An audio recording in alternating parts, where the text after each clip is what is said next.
drugs and went back home. Jermaine Jackson did make it to the hospital as the crowds and media began to swell outside. Inside, his brother Michael lay dead. They had a sheet wrapped on top of him, and I could feel his skin. It was still soft and smooth, and I just kissed his forehead so much, and I just talked to him. The memories, that's what hurt, and to know that there would never be another Jackson 5. Despite his overwhelming grief, it was Jermaine who delivered the family's official announcement that Michael was dead. And you have to go out from that hospital, and you have to tell the world.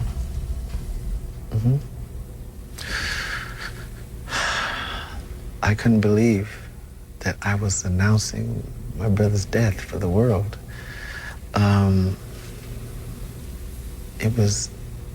I was numb, very numb, because it was like a nightmare. My brother, the legendary king of pop, Michael Jackson, passed away on Thursday, June 25th, 2009 at 2:26 p.m. Were you able to see Jermaine do the press conference? I saw it on television. It was sad. I wish I could have been there, but I would have never made it in time. What were you thinking when you saw that? Shocking and hurting and just all type of emotions all hitting you at one time. Today you can't do it without crying? No, still. You know, it's hard. It's really a hard thing because Michael was so special to not just me, but to everyone.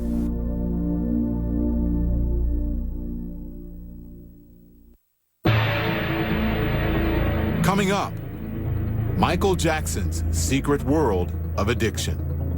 He also had many doctors who were always willing to write new prescriptions.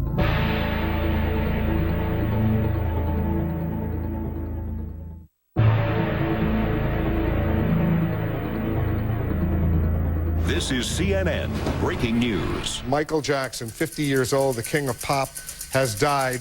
As news of Michael Jackson's death sent shockwaves around the globe, the search for answers was just beginning. We're just looking for any evidence of foul play or anything like that. Within hours, investigators were on the scene of Jackson's Hollywood mansion. They soon discovered the singer had his own personal pharmacy. Some of the prescription drugs were labeled, many were not. The extent of Michael Jackson's drug use was starting to emerge. Some of his closest friends and family were stunned. I only knew of what he was taking to sleep. That's it. Now, hearing all these other things, which I can't even pronounce the words, I wasn't aware. If that led to dependency on anything else, I would know. But I'm just saying that every time I saw Michael, he was 1,000% coherent. 1,000%, with a smile on his face. Michael's addiction did run much deeper, and many within his inner circle were aware. He certainly wasn't worried about concealing it. Gotham Chopra was a personal friend of Jackson's. He knew endless doctors, and he knew how to manipulate certain systems. He also had many doctors who were always willing to write new prescriptions, and they just wanted to be around him, and they wanted that aura of his attention. Gotham's father, physician Deepak Chopra, says Michael once asked him to write a prescription for a narcotic. I said I wasn't going to write a prescription.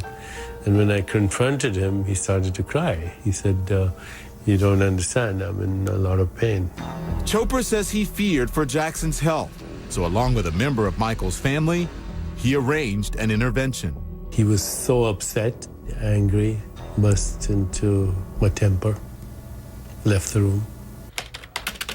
According to biographer Randy Taraborelli, Michael Jackson was first introduced to prescription drugs in 1984. Jackson's scalp was severely burned during the filming of this Pepsi commercial. I was at the hospital that night, and I remember the doctors saying that they were trying to give him pain medication back then and he would not take it.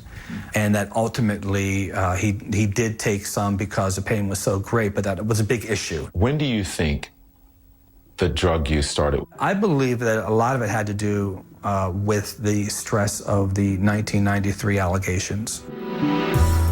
In 1993, Michael Jackson was accused of sexually molesting a 13-year-old boy. Jackson strongly denied the allegations during a televised statement. I am particularly upset by the handling of this mass matter by the incredible, terrible mass media. But eventually settled the case for $20 million. No charges were ever filed. During that same televised statement, Jackson also admitted publicly he had a drug addiction. As you may already know, after my tour ended, I remain out of the country undergoing treatment for a dependency on pain medication. Those allegations in '93, the first set of allegations, began the ruination of Michael. 10 years later, more accusations of child molestation. This time, there would not be a settlement. Charges were filed, a highly publicized trial followed. Faced with the possibility of prison, Jackson was in the fight for his life. The stress took a toll, even though he was cleared of all charges. What did you see in his eyes? I could see in his eyes that he was dying, that he was gone already. On verdict day, he was not there. He was so vacant. Following the verdict in 2005, Jackson spent the next 4 years focused on his children. 6 months before his death, Michael Jackson met nurse practitioner Sherilyn Lee. She came to Jackson's home to treat one of his kids for a cold. One day, Lee says Jackson asked her to help him sleep. She agreed to stay over and monitor his sleeping patterns. This is 10:30, 11 o'clock at night. Because I said, call me so I can kind of monitor and see what's going on. So he slept for about 3.5 hours, and then he jumped up.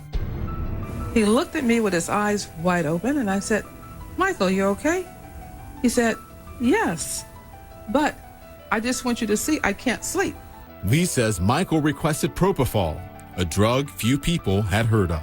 It is a powerful anesthetic that's only used in operating rooms or other clinical settings. Propofol isn't available as a pill. It can only be given intravenously. It puts a patient out almost instantly. I looked at him, and that was the first time I got this chill through my body. And I said, Michael, if you take that medicine, you might not wake up.